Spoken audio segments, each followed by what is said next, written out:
तो जैसा कि आप सभी लोगों को पता है कि चेक बाउंस केस एक क्रिमिनल केस होता है, लेकिन जो नॉर्मल क्रिमिनल केस चोरी, डकैती, रॉबरी आपको देखने को मिलता है, इसका ट्रायल जिस तरीके से चलता है, चेक बाउंस केस को उसी सेम कैटेगरी में आप नहीं डाल सकते हो।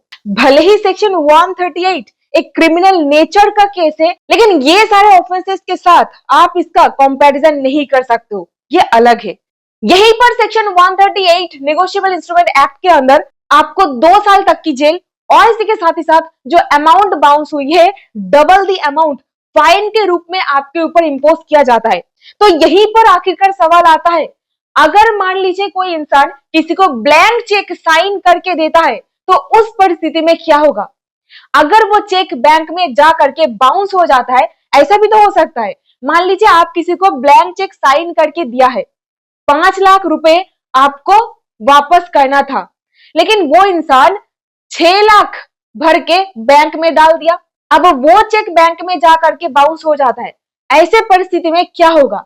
Honourable supreme court of India के एक लैंडमार्क जजमेंट के सहारे जानेंगे आज के इस वीडियो में डिटेल में। सो हाय एवरीवन, मैं हूं एडवोकेट पापिया और आप देख रहे हो डिकोड द लॉ, सिंपल और सरल भाषा में कानूनी ज्ञान। तो वीडियो को एक लाइक, चैनल को सब्सक्राइब और जरूर इसे अपने दोस्तों के साथ शेयर कीजिएगा, क्योंकि शेयरिंग इज केयरिंग। तो यहीं पर केस का नाम है, केस का नाम मैं अभी नहीं, बाद में बताऊंगी। चलिए फैक्ट से सीधा स्टार्ट करते हैं। तो सेक्शन 138 नेगोशिएबल इंस्ट्रूमेंट एक्ट जो कि चेक बाउंस के ऊपर बात करता है, और सेक्शन 139 नेगोशिएबल इंस्ट्रूमेंट एक्ट ये प्रिजम्पशन के बारे में बात करता है। ये दो सेक्शन एकदम दिमाग पर घुसा लीजिए। प्रिजम्पशन मतलब आगे आपको समझ में आएगा।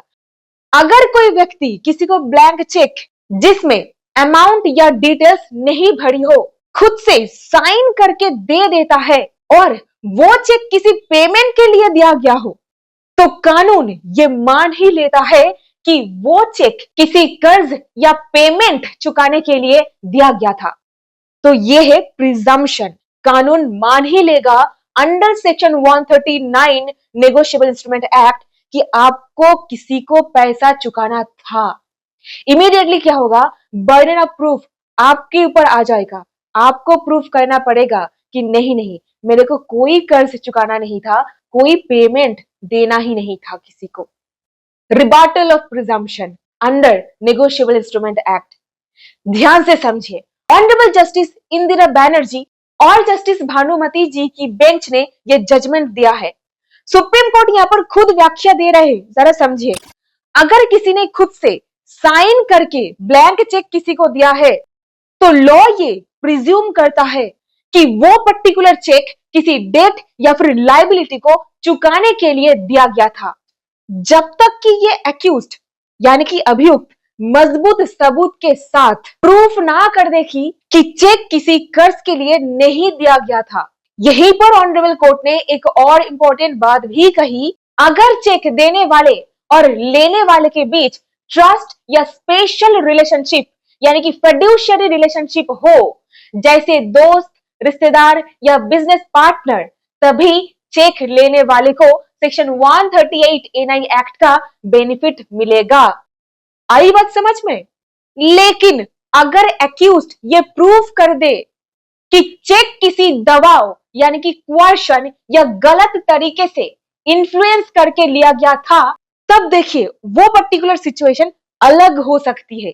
दबाव, बलपूर्वक आपको इन्फ्लुएंस करके लिया गया है, ऐसा एविडेंस आपको लाना पड़ेगा। क्या ला सकते हो आप? तो यहीं पर एक जजमेंट बता दूं, चलिए बता देती हूँ। केस का नाम है बीर सिंह वर्सेस मुकेश कुमार। ये एक लैंडमार्क जजमेंट है। जरा सुनिए यहाँ पर क्या कहा गया था, और आपके केस में अगर ये सिचुएशन मैच होता है तो इसका फायदा आप इस तरीके से लीजिएगा। बीर सिंह वर्सेस मुकेश कुमार के केस में ऑनरेबल सुप्रीम कोर्ट ने एक मेन सवाल पर विचार किया, और उस सवाल में यह था कि अगर चेक लेने वाला और चेक देने वाला ये दोनों के बीच एक ट्रस्ट वाला रिलेशन था, यानी फिड्यूशियरी रिलेशनशिप में है, तो क्या इस वजह से चेक लेने वाले को सेक्शन 138 नेगोशिएबल इंस्ट्रूमेंट एक्ट की प्रिजम्पशन का बेनिफिट नहीं मिलेगा? Question mark. और यहीं पर बेंच ने कहा कि सेक्शन 139 के अंदर एक प्रिजम्पशन होता है, यानी कानून ये मान ही लेता है कि चेक किसी कर्ज या फिर लायबिलिटी को चुकाने के लिए दिया गया था और उस प्रिजम्पशन को गलत साबित करने की जिम्मेदारी अभियुक्त पर होती है। यानी कि एक्यूज्ड को कोर्ट में सबूत देना पड़ेगा कि चेक किसी कर्ज या लायबिलिटी के लिए नहीं दिया गया था। क्या ऐसा सबूत आप ला पाओगे? यह है सबसे इंपॉर्टेंट बात, इस पॉइंट को जरा नोट कीजिए। ऑनरेबल कोर्ट ने यह भी कहा कि अगर चेक एक पोस्ट डेटेड चेक हो तब भी चेक देने वाला व्यक्ति सेक्शन 138 नेगोशिएबल इंस्ट्रूमेंट एक्ट के पनिशमेंट से नहीं बच सकता। इस पर्टिकुलर लाइन को जरा ध्यान से सुनिए और इसका एक स्क्रीनशॉट मार के रखिए। अगर कोई व्यक्ति खुद से साइन किया हुआ ब्लैंक चेक किसी को पेमेंट के लिए देता है तो चेक लेने वाला व्यक्ति उसमें अमाउंट और बाकी डिटेल्स भर सकता है। सिर्फ इस वजह से चेक इनवैलिड नहीं हो जाता। इस सिचुएशन में भी जिम्मेदारी एक्यूज्ड पर ही होती है कि वो कोर्ट में सबूत देकर ये प्रूफ करे कि चेक किसी कर्ज या लायबिलिटी चुकाने के लिए नहीं दिया गया था। अगर नेगोशिएबल इंस्ट्रूमेंट एक्ट के प्रोविजन को ध्यान से पढ़ा जाए, खास करके सेक्शन 20, सेक्शन 87 और सेक्शन 139, तो ये बात बिल्कुल क्लियर हो जाता है कि जो व्यक्ति चेक पर साइन करता है और किसी को दे देता है, वो व्यक्ति तब तक जिम्मेदार रहेगा जब तक वो कोर्ट में सबूत दे करके ये प्रमाण ना कर दे कि चेक किसी डेट या लायबिलिटी के लिए नहीं दिया गया था। तो घूम फिर करके सुई किधर आकर के अटक रही है मालूम है? अभियुक्त को यह प्रूव करना पड़ेगा कि कोई डेट था ही नहीं, कोई कर्जा था ही नहीं, कोई पेमेंट चुकाना था ही नहीं। इस बात से कोई फर्क नहीं पड़ता है कि चेक में डिटेल्स किसने भरी है। यानी अगर ड्रॉयर के अलावा किसी और ने अमाउंट डिटेल्स भरी हो, अगर चेक पर ड्रॉयर का साइन सही है, यानी कि आपका सिग्नेचर डिस्प्यूटेड नहीं है और चेक बाकी सब तरीके से वैलिड है, तो सेक्शन 138 एनआई एक्ट का जो पनिशमेंट है, पेनल प्रोविजन है, यानी कि 2 साल तक की जेल और डबल द अमाउंट फाइन, ये जो सजा है ये लागू हो सकता है। हाईकोर्ट ने एक्यूज्ड को एक्विटल दे दिया था, यानी कि बरी कर चुका था, क्योंकि कोर्ट को यह लगा कि चेक में ऑल्टरेशन यानी कि बदलाव किया गया है। लेकिन सुप्रीम कोर्ट ने हाई कोर्ट का जो डिसीजन था उसको खारिज कर दिया और पहली वाली कन्विक्शन को वापस रिस्टोर कर दिया। बेंच ने कहा कि यही बहुत महत्वपूर्ण बात है, जरा ध्यान से सुनिए।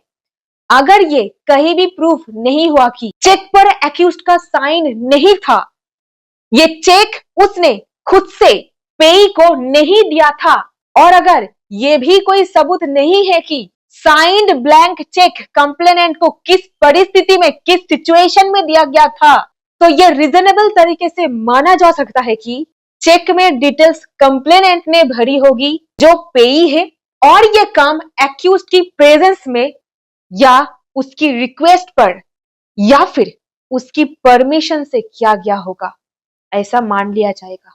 ऑनरेबल सुप्रीम कोर्ट ने चेक बाउंस के मैटर में इस बात को स्पष्ट कर दिया कि बाद में ब्लैंक साइंड चेक में डिटेल्स भरना ऑल्टरेशन नहीं होता। इस पर्टिकुलर केस में चेक की अमाउंट, डेट या पेई का नाम बदला नहीं गया था, इसीलिए हाईकोर्ट को एक्यूज्ड को सेक्शन 138 नेगोशिएबल इंस्ट्रूमेंट एक्ट के चार्ज से बरी नहीं करना चाहिए था। जजमेंट लिंक डिस्क्रिप्शन बॉक्स पर मौजूद है। और यहीं पर मान लीजिए ऐसा एक सिचुएशन जहां पर चेक का जो अमाउंट है उसको बदल दिया गया था। मान लीजिए 10 लाख आपको वापस करना था, डाल दिया गया 18 लाख। ऐसे परिस्थिति में क्या होगा? उस परिस्थिति में एक्विटल होगा या फिर कन्विक्शन होगा, अगर ब्लैंक चेक दी गई हो तो। उम्मीद करती हूँ आपको इस वीडियो से कुछ ना कुछ वैल्यू मिला है। अगर मिला इस वीडियो को एक लाइक, चैनल को सब्सक्राइब और जरूर इसे अपने दोस्तों के साथ शेयर कीजिएगा। मिलती हूँ ऐसी और वीडियोस के साथ। बहुत बहुत धन्यवाद।